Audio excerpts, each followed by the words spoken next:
Introduction ** Versailles, the shining jewel of France, home of the Sun King, Louis XIV, a palace of endless balls, endless gossip, and endless schemes. Here, appearances mattered more than truth, masks mattered more than honesty, and survival often depended on the sharpness of one's wit, or the beauty of one's smile.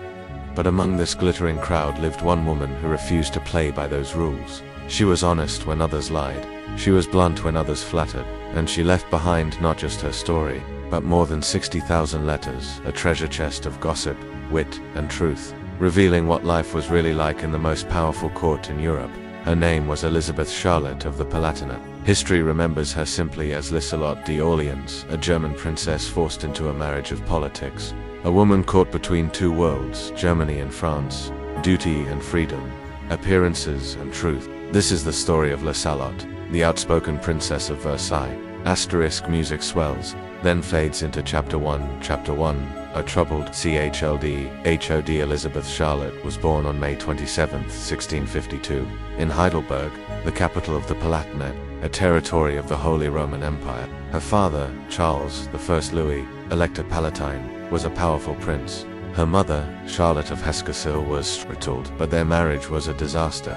Arguments, scandals, and separations filled the household. By the time Liselotte was 2, her parents had formally separated. For a child of royal blood, this meant instability. The court was divided, loyalties were tested, and the little girl often found herself in the middle. Her salvation came in the form of her aunt, Sophie of Hanover. Sophie, who would later become the mother of George I of Britain, took Liselotte under her wing. Sophie was intelligent, witty, and politically aware. She gave the young princess the steady love and guidance her parents could not. Sophie's influence shaped Liselotte into a woman who valued honesty, practicality, and loyalty. These values would never leave her. Even when she entered the dangerous world of Versailles, her education was thorough and fit for royalty. She learned to dance, sing, play the harpsichord, and embroider. She studied history, religion, and languages. But more importantly, she developed a character that was unusually direct for her age and status. Unlike many noble girls, Liselotte had little patience for vanity. She preferred outdoor activities, hunting, horseback riding, and long walks. She often laughed too loudly, spoke too bluntly, and showed little interest in the delicate masks of courtly behavior. To some, this made her charming. To others, it made her rough. But whatever people thought, Liselotte was herself, and that honesty would define her life. Chapter 2. A political mariage. By the late 1660s, Europe was dominated by the power of France. Louis XIV, the Sun King, was at the height of his glory. To strengthen France's position, marriages were arranged like chess moves. In 1671, Liselotte became one of those moves. At 19, she was chosen to marry Philippe, Duke of Orleans, the only brother of Louis XIV. On paper, it was a glittering match. Liselotte would become the second lady of France, sister-in-law to the most powerful monarch in Europe. For her family, the marriage offered protection. For France, it tied the Palatinate more closely to the French crown. But the truth was far less golden. Philippe was flamboyant, extravagant, and openly homosexual. He had little interest in his wife, and his heart belonged to his longtime lover, the Chevalier de Lorraine. Everyone at court knew it. For Liselotte, it was a shock. She had dreamed, perhaps, of partnership or even affection. Instead, she found herself in a cold marriage, where duty mattered more than love. Their wedding was conducted with ceremony and grandeur. Liselotte left Germany and entered France with all the pomp of a royal bride. But from the first moment, she stood out. She spoke with a heavy German accent. She did not flatter or pretend. She wore simpler clothing, disliked perfumes, and openly admitted when she was uncomfortable.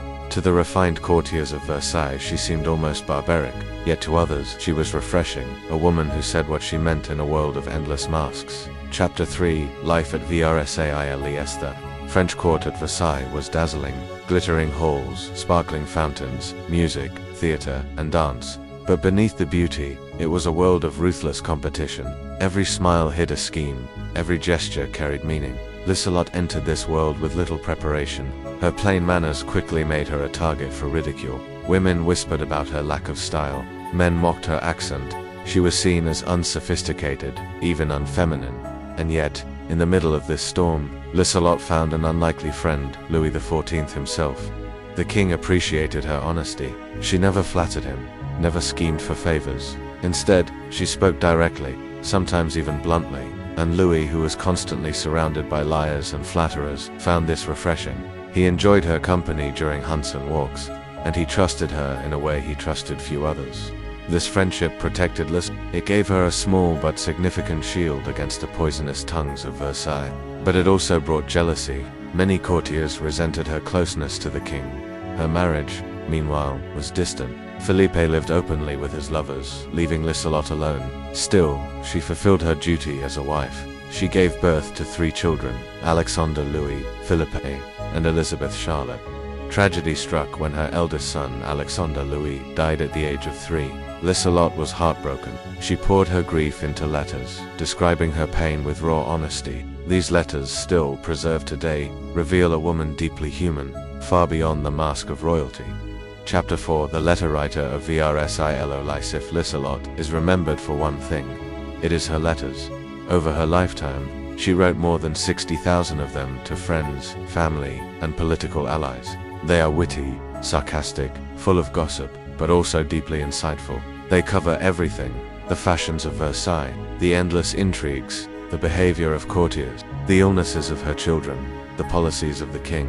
Through these letters, historians today know more about daily life at Versailles than almost anywhere else. Liselotte did not write for history. She wrote to stay sane. Writing was her outlet, her escape, her way of keeping her German identity alive in the middle of France. Her letters reveal a woman who often felt trapped. She missed the forests and rivers of her homeland. She longed for simple pleasures, away from the poisonous elegance of Versailles. She complained about the endless ceremonies, the gossip, the perfumes that gave her headaches. And yet, her letters are also full of humor. She mocked herself, laughed at the vanity of courtiers, and painted vivid pictures of life at court. She called people by funny nicknames, gossiped about affairs, and told stories that today make historians smile. It is thanks to her that we know so much about the private life of Louis XIV and his court. Chapter 5. Struggles and isolation. Lisotte's life was not without pain. Her husband's affairs humiliated her. His lover, the Chevalier de Lorraine, often treated her cruelly. At times, her letters revealed despair. She also faced censorship. Her correspondence was sometimes monitored, especially when she spoke too freely about politics or religion. France, under Louis XIV, was a country of strict control. Her children brought both joy and sorrow. Her second son, Philippe Orleans, became the regent of France after the death of Louis XIV. This gave Liselotte pride, but also new worries. Her daughter, Elisabeth Charlotte, was married off to the Duke of Lorraine and sent away. Time and again, Liselotte was forced to give up those she loved for the sake of politics. Chapter 6. The sun sets on the sun.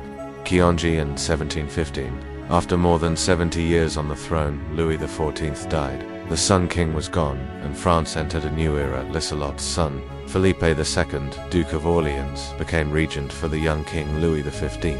For the first time, Liselotte was the mother of the most powerful man in France. Yet, even in this new role, she remained modest. She did not seek power for herself. Instead, she tried to guide her son with letters and advice. Though he did not always listen. In these years, Liselotte also showed her compassion. She spoke out against the persecution of Protestants in France, hoping for greater tolerance. Though she could not change royal policy, her letters reveal a woman ahead of her time in matters of conscience. Chapter 7. Final years and Elisabeth. The years passed. Liselotte aged with grace, though not without hardship. She suffered illnesses, loneliness, and the loss of many friends. But she never stopped writing. Her letters multiplied, covering every detail of her life. She wrote about her grandchildren, about politics, about the weather. Nothing was too small, nothing too large. On December 8, 1722, Liselotte died in St. Cloud near Paris. She was 70 years old. She was buried in the Basilica of St. Epis alongside her husband Philippe and his first wife.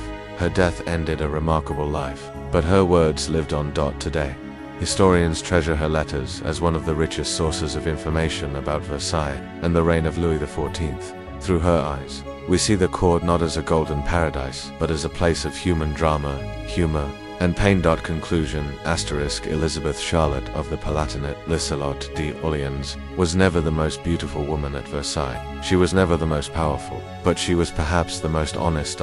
In a world of masks, she spoke the truth. In a court of glitter, she showed humanity, and in thousands of letters she left behind not just her own story, but the story of an entire era. Without Liselotte, Versailles would be a palace of silence. With her, it is a palace of voices, laughter, sorrows, and secrets. And that is why, more than 300 years later, we still remember the outspoken Princess of Versailles. Asterisk, if you enjoyed this story, don't forget to like, share, and subscribe, and join us again for more forgotten lives from history.